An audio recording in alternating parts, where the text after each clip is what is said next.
And here we are. We are live with Maria. Thank you for coming here. Thank you for accepting our invitation and being part of this new episode of A Cup of Theatre. Good morning to you. Good morning. This is kind of, I don't know, maybe a little bit childish to ask to my guests to bring a cup during this conversation, but I'm actually every time I'm a little bit curious to see what kind of cup my guests are bringing into the conversation, because this can be considered kind of a presentation, the first presentation of the person. So every time I'm a little bit curious to see what kind of cup they're going to bring. So yeah. So I brought this cup. Actually, it's a bit random. Because I actually forgot that I had to bring a cup, so I just went into the kitchen and picked the first one. But it is made from one of my colleagues. Every summer we go on a trip with the colleagues here on the culture and events department at the Horsens Kommune, and we made plates and cups and decorated them last year at the museum with a local artist called Fu. And he prepared everything for us. So we decorated a lot of different things, and now they're in our kitchen. So this is made by my colleague Trine, I think. Okay, so nice. So it fits perfectly to our conversation. Great to hear. So by the time I give the possibility to some people to connect to our conversation, and just take the chance to say something about you. This is kind of a tradition in my conversation to present a little bit the person I'm talking with. So I just quote main information from different articles. I hope to say everything much closer to the reality. So you, Maria Su, you are an event coordinator and project manager. You are currently Horsens Theatre Festival leader, which is one of the biggest theatre festival for children and young people in Denmark. And after graduation as teacher, you worked as a co-founder and festival leader for Copenhagen Puppet Festival, and the administrative leader for Teater Hund, always in Copenhagen. and then you worked as a project leader for many different cultural institutions, as Hodja from Denmark, and the Moesgaard Museum, Spotlight Festival in Vejle, and now you are here in Horsens, as we were saying. So you have really a lot of experience in the theater for children's field. And something that really caught my attention is that your path, your professional path, from an external point of view, might seem kind of uncommon, because you started from the capital, the biggest city in Denmark, in Copenhagen, and then you moved to smaller cities. Normally someone would how can I say, would imagine the other path, starting from the smaller cities and then going to the bigger cities. But actually, I read in an interview of yours that you actually appreciate small context. Why that? I don't know if I appreciate smaller towns more than bigger. I just think they can do different things. Okay. So when I started in Copenhagen working there, I was actually a cultural manager within the children's culture. So I worked on Vesterbro, which is part of Copenhagen, and I was in charge of all the cultural activities in that area. And we found that it was quite different going from our department to the school department. Who are we to talk to? So and it's like the children and the young people, they're the same people we want to meet and give the best that we can, but it's difficult to talk to other departments. So you can do a lot of things in bigger cities as Copenhagen, Aarhus, Odense, but you also have an advantage working in a smaller town, that the length between the departments are much shorter. So you know when you need to talk to somebody in the school department who to talk to, and then you can react much faster. So there are always pros and cons. But I was quite interested because some of my colleagues within the children's culture, we talked to, throughout the whole country, and they sometimes we could see what they could do, not in as big a scale as we could in Copenhagen, but they could run much faster with their ideas. Mm-hmm. Yeah, mm-hmm. I understand perfectly. So it is a matter of being much closer to the institutions and also to the audience in some way, I must say, because by getting closer to the institution, you get also closer to your audience, to the young people, I guess. Yes, and there's also more attention to what you do, because in Copenhagen, there's so many things happening all the time. If you wanted culture, you could do that 24 hours a day, the whole year. Whereas in smaller towns, you kind of more like note what is happening, because there aren't that many things. Otherwise, you would go to Aarhus or you would go into Odense, where there would be more things happening. But in your local area, there aren't that many things, so it's easier to connect directly. Of course, I perfectly understand. And in matter of connecting directly with your audience, because as we were saying, you have really a lot of experience within theater for children's field. And how do you think theater for children's practice has developed itself during the years in Denmark? Which changes could you notice during your professional path? In my opinion, theatre and performing arts for children and young people have always been in a very, very high quality. And I think we in Denmark have a certain way of looking at children and perception of art. So we kind of treat them equally, whereas other countries might look down on the audience. So they're very much in dialogue, and I think that dialogue has developed more. So now you kind of involve the audience even more in the production of the performances. Mm-hmm. So you kind of ask a group of children to be part of producing the theatre, or even asking them to be part of the play.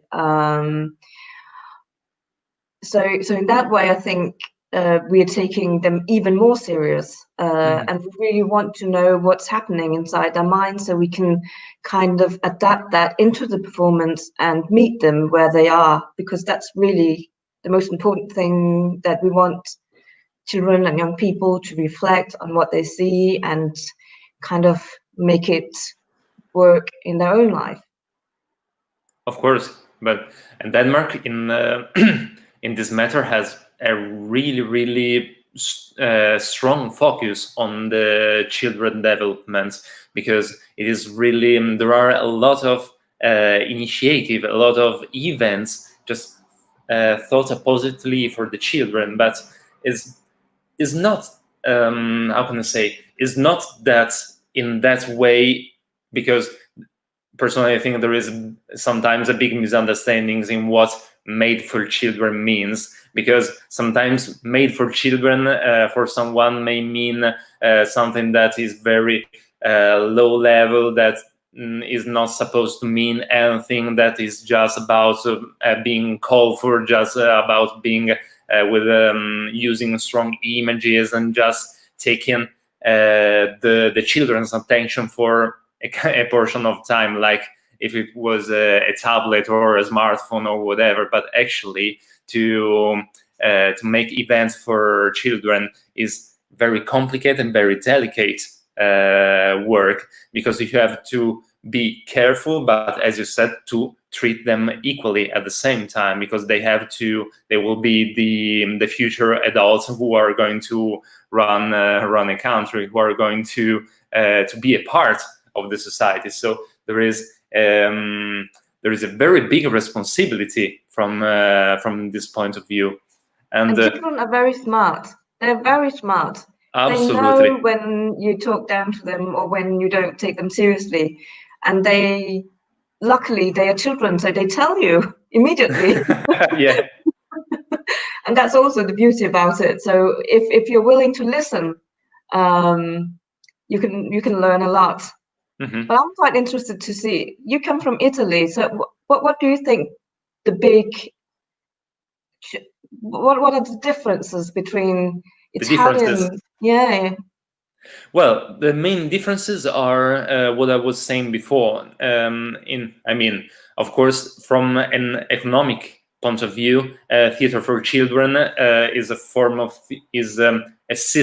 theater system that still runs on some fundings. So most, well, actually not most, but many theater companies in Italy started doing theater for children because they could afford some money, because they could earn some money from it. They could get some support from the government, some support from the institutions and whatever. But this created two different tendencies. One is that to create, how can I say, shows for children oppositely to entertain the children, so very, very low level, so without any thoughts behind it. And on the other way, there are some companies that are extremely specialized in communicating to children. But actually, the most intelligent sentence I heard about theater for children was from Bodil Elling, the Theatergruppe Odershalve's leader, who said, actually, making a show for children doesn't mean anything, because a good show for children is also a good show for adults, because a good show should be a good show for everybody. There should be, well, of course, we can still talk about age for very newborn children, or a little bit grown up for teenager and so on. But actually, generally speaking, a good show is a good show for everybody, not only for the children and not only for the adults. But the main difference I could notice between Denmark and in Italy is this one, that there is this kind of tendencies from some companies that prefer to run on the fundings and produce,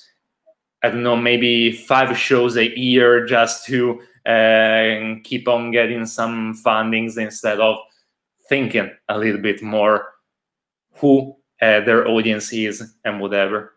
So yeah, but there was another. But speaking about tendencies, I was also curious about the Danish environment.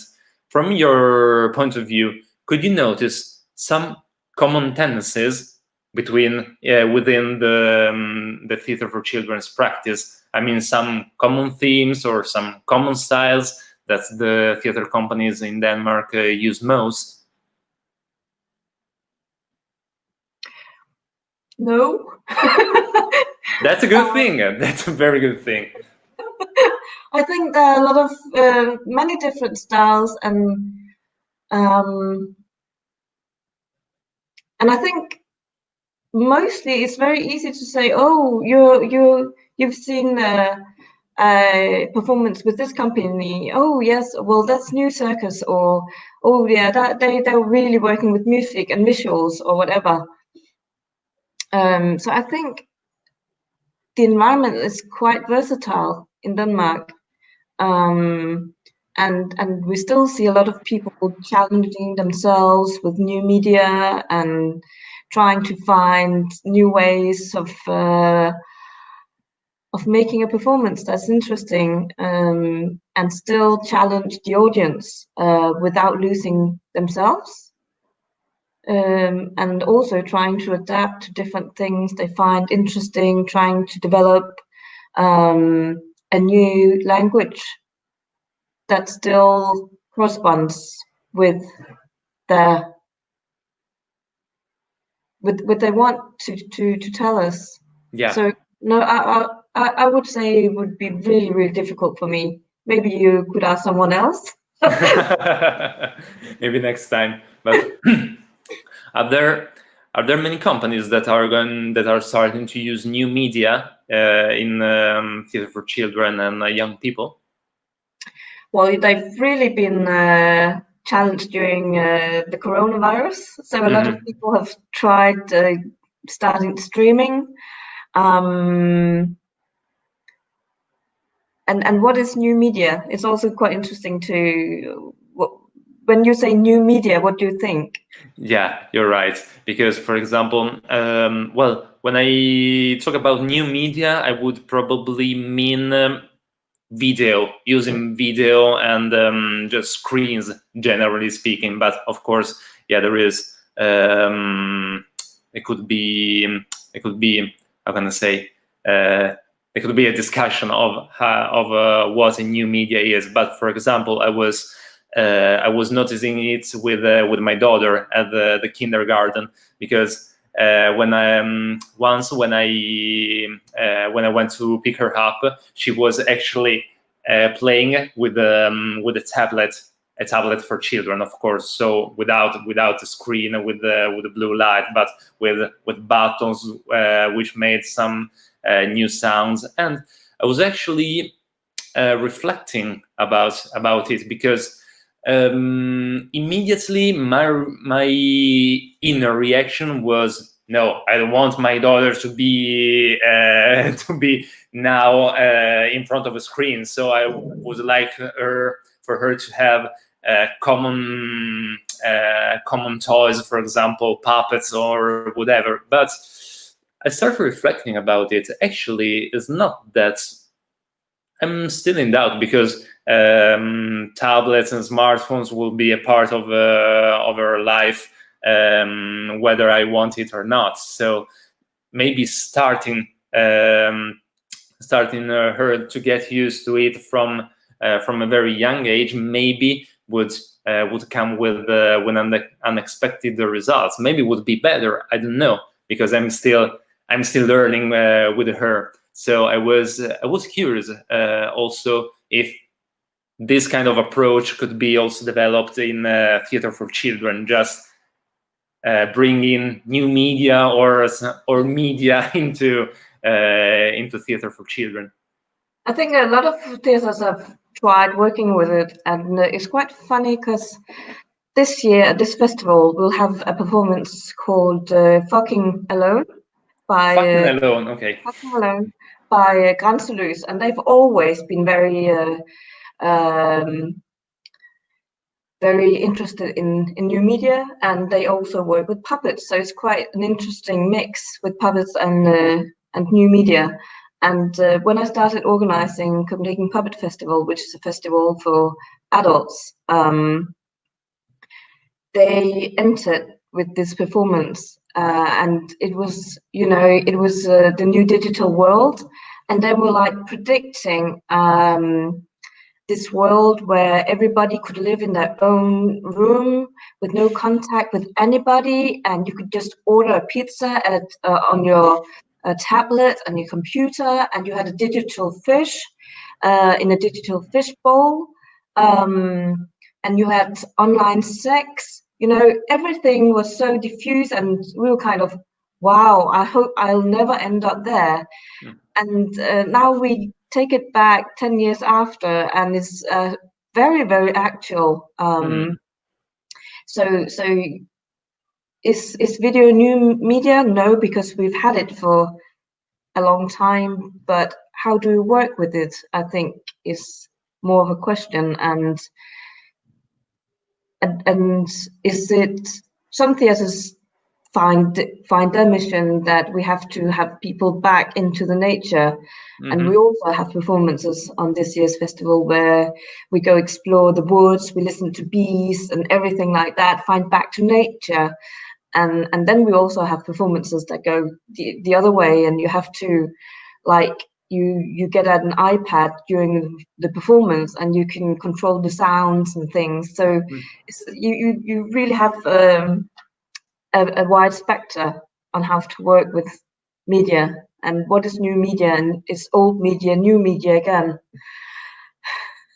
Yeah, of course. But it is also interesting because you were actually explaining two different tendencies that are on the opposite sides. The extreme use of technology and the extreme refusal of technology. And I must say that especially in this period, in this situation with the coronavirus, etc., we are actually running through this kind of a dichotomy, because from one side we were forced to be at our homes. We were forced to use technology to just keep contact with our friends, to just use technology to order some food, for example, just to get some food to eat. And on the other side, the strong will to come out again to the nature, to the real life. So actually, I think that this kind of dichotomy is really vibrant nowadays, because this is something that people are feeling right now in their own lives. I'm wondering about children, if they might feel the same, because of course children of a very low age, of course they don't have the same perception of what is going on, also because their parents maybe want to protect them, to preserve them from some kind of bad news. But actually then some of them, they don't have the how can I say, the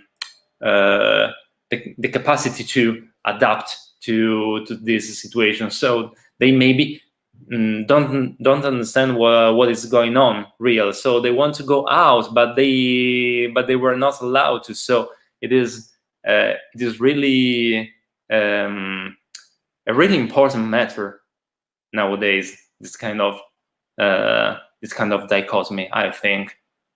And also because it develops so fast, things just digitally developed so incredibly fast. I remember when I was a child, we had one phone at home, and we had a television and a radio, and we just had one channel on the telly. And I was at a speech a couple of years ago, and they showed us what happened. I think at 6 o'clock at night, there would be this reader who would announce the program of this evening, and she was talking so slowly, and everybody was like, "Did I just sit and listen to her present the whole program for the night?" And it felt like it took minutes, and it didn't. But just from 40 years ago until now, and now we have cell phones and we have everything, and we can go on the internet wherever we are. We can, it's just developed. I really understand why my parents are kind of, I don't know, overwhelmed about. Yeah.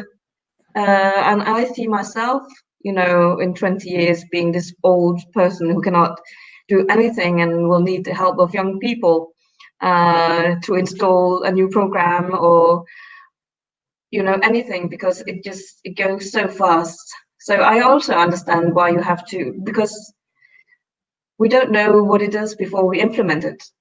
We just implement it and start working with it and learn as we go. So I do understand why people sort of get scared of all the things that's happening. We didn't know when we signed up for Facebook that they know everything about our lives. Of course. And let's talk about the Horsens Theatre Festival's program this year, because it was interesting, this kind of two different directions you are taken within the program. So I was curious because you are now up to stop with the Horsens Theatre Festival direction, and how has the festival changed during your direction? What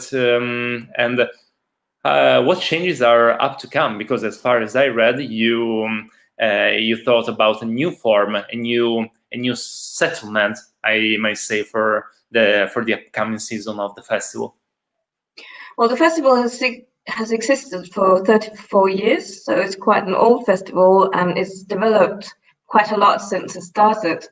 So now it's a curated festival. We have a dramaturgiate with 4 people who help us select the performances we invite to the festival. And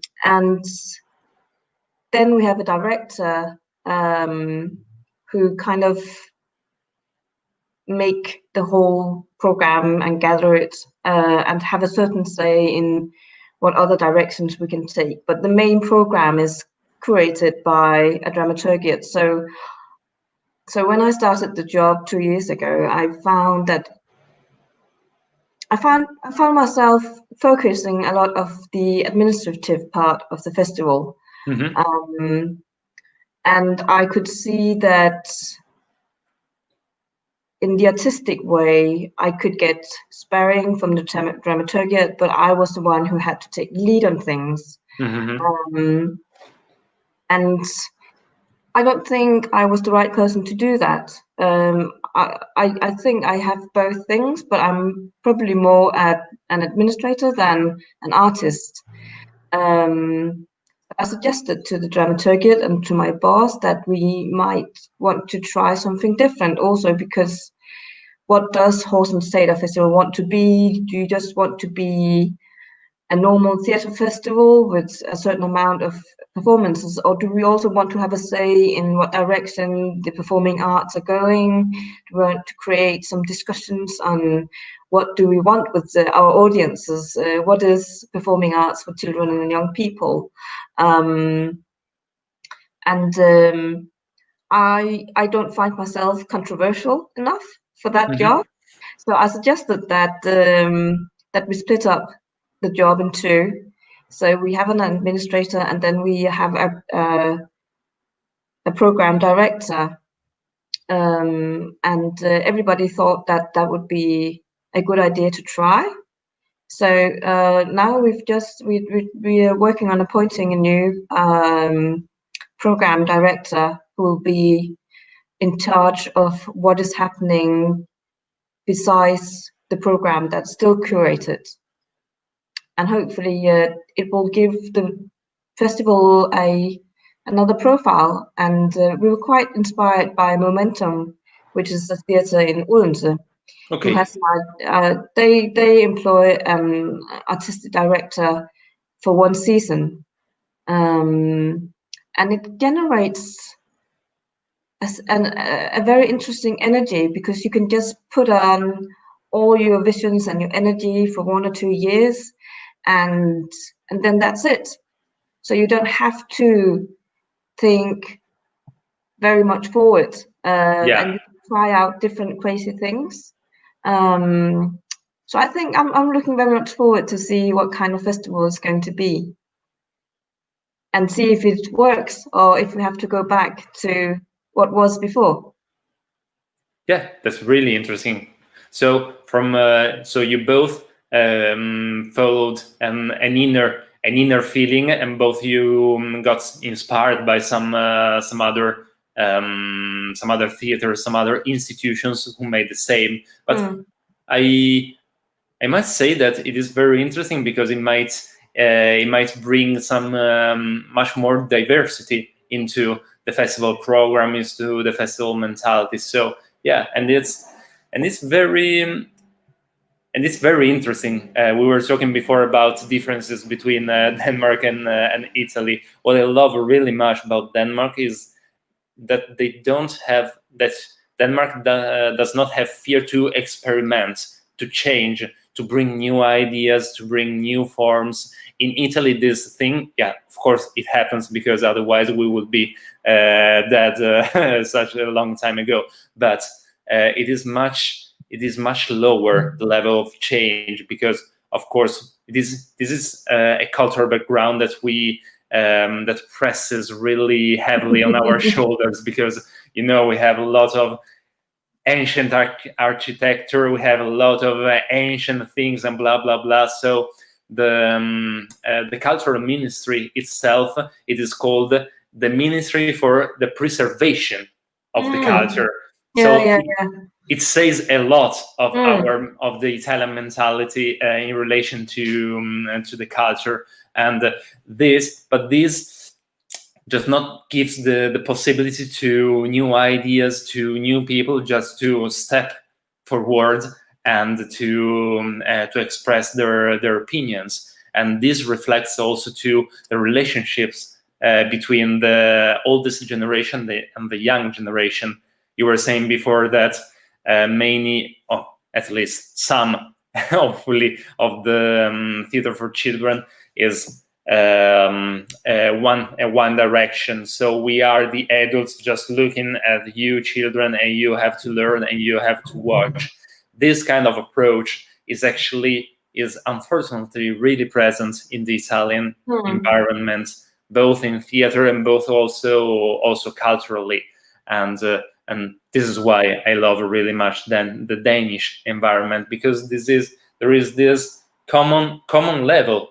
Even though we have different experiences, even though we have different ages, even though we have different backgrounds, we're still on the same level. We can speak really open-hearted, and it's okay. I mean, it can bring unexpected collaboration and unexpected results. This is really amazing about Denmark.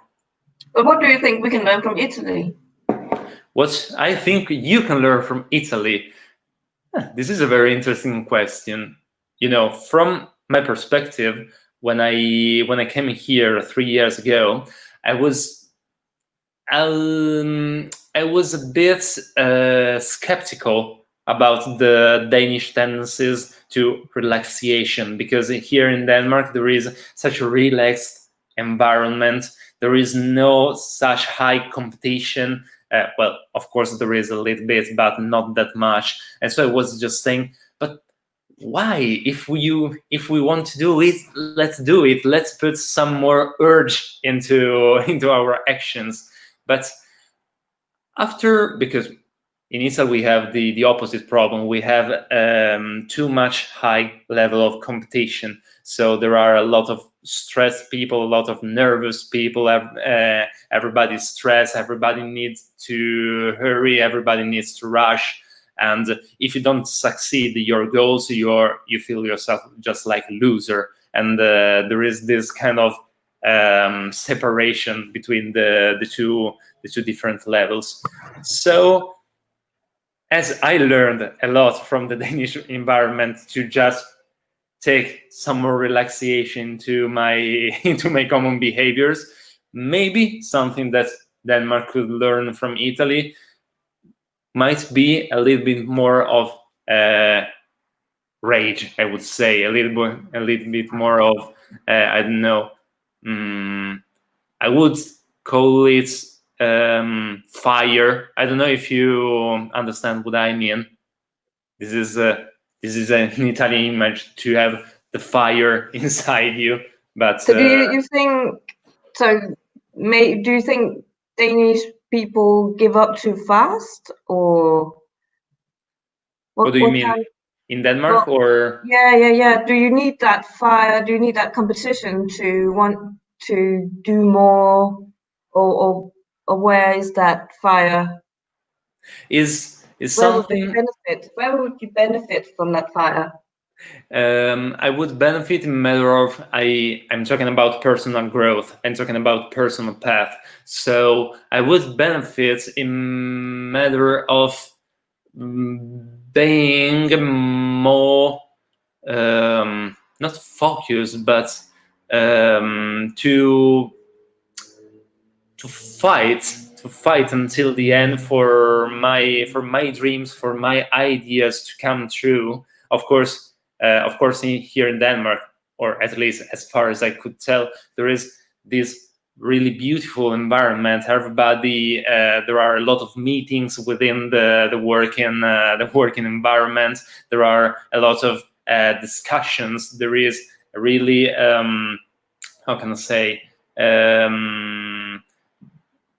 There is a really direct relationship with your colleagues, and everybody needs to grow all together. And this is very beautiful. And maybe if everybody has more fire, I don't know. I'm just speculating. I'm just going a little bit out of the track, but yeah, I think this would make the growth, this beautiful growth that is already present in the Danish environment, a little bit more faster, I must say, a little bit more daring. I don't know. I'm just wondering about the topic. Yeah. I don't know. What do you think about what I'm saying? Does it sound totally nonsense, or does it sound crazy, or what do you think? It's always very interesting when you have a support system as the Danish Arts Council, and everybody's always asking themselves, does less money give better art? And that's the way a lot of support systems have asked themselves, because everybody has had to cut down on support. But I think that the better support you have, the more art you can make, and the better art you can make. And maybe we're more fortunate in Denmark that we have a better system. But I think you're down to basic needs. Do you have your food? Do you have the house? And if everything is on place, you have the room and you have the security to try to think outside the box. So in many ways, a lot of people are fighting about the small amount of art support there are, and we are applying for millions of kroners every year, and still only, I don't know, 20% get what they wish for, and they never get everything they apply for. So everybody has to cut down all the time. And I don't think, of course, you can always find people who will lean back and say, oh, now I've got the money, I don't have to do anything. But particularly, I find artists to be extremely passionate about what they do, and they go miles to reach their goals. But maybe we don't brag about it as much as Italians do. I think Italians have feelings more outside their body, whereas they very, very hidden. So I believe the fire is there, but maybe it's perceived differently.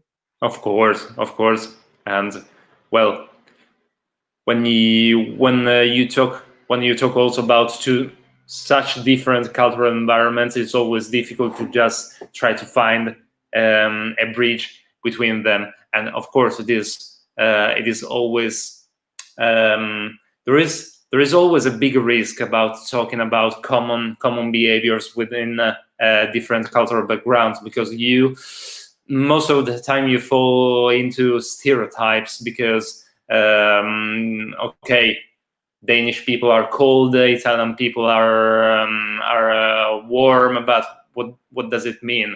It does not mean that Danish people has no feeling at all, and it does not mean that all Italian people have feeling outside of their body, as you were saying. But of course, it's a matter of perception always, because the feelings are the same. The willing to succeed is the same for all human beings, and it's always a matter to just find the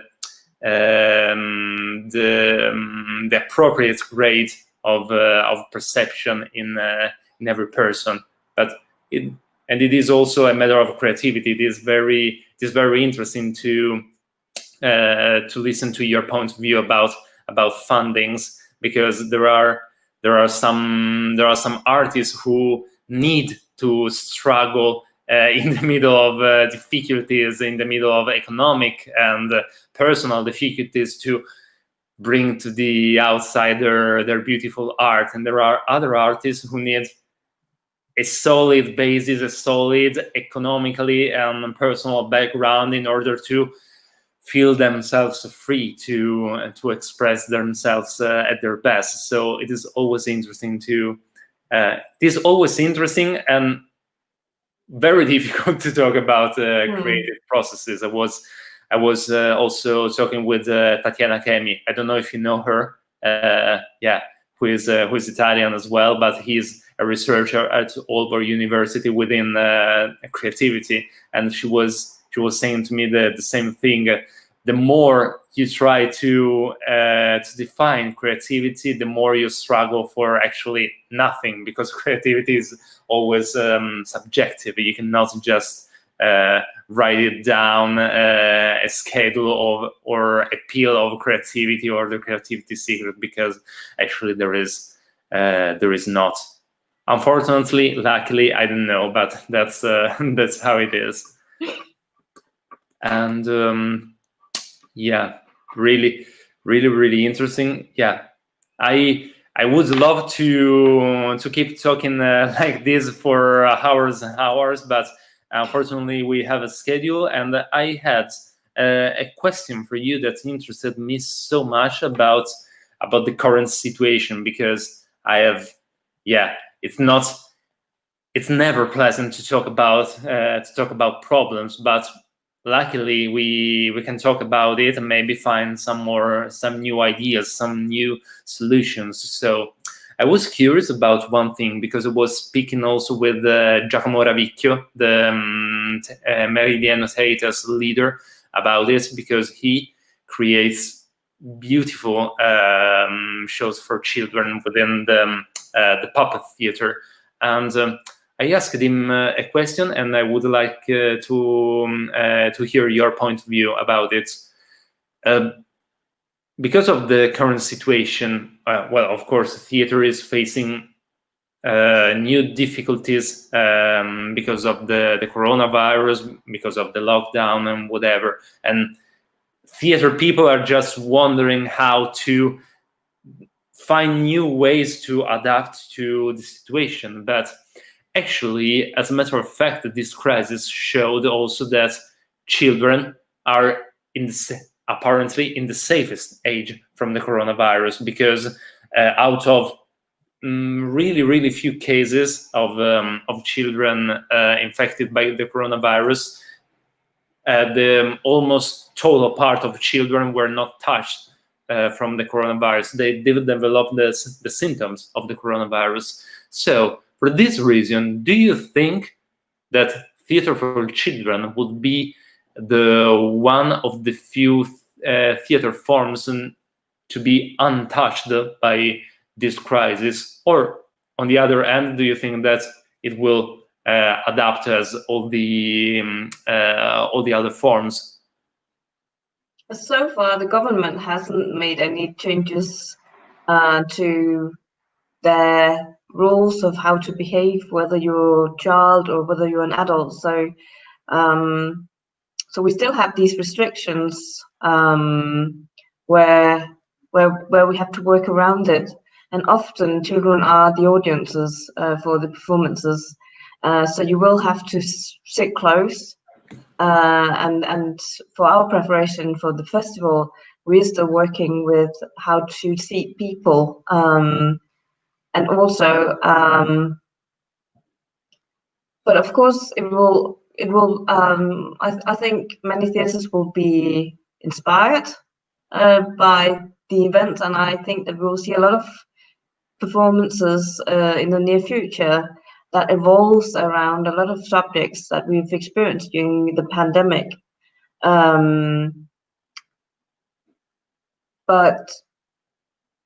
But still, it's difficult. I'm also planning for the school theatre and been talking to the schools, and right now they're more focused on trying to make the day work according to the new rules they have. So they cannot, and that's often normally when we talk about an audience that are children from 0 to 12 years old, it's normally the adults who controls whether they are going to the theatre or not. So it's quite interesting that we have to communicate with the adults, but it's the children we want to communicate with. But in order to communicate with the children, we'll have to communicate with the adults. So we always have to communicate in different levels. So I'm quite certain that the children are very interested and willing to go to the theatre. And I just before our talk, I just read an article about Ballerup, where they bought an online show for 500 school children to watch online. But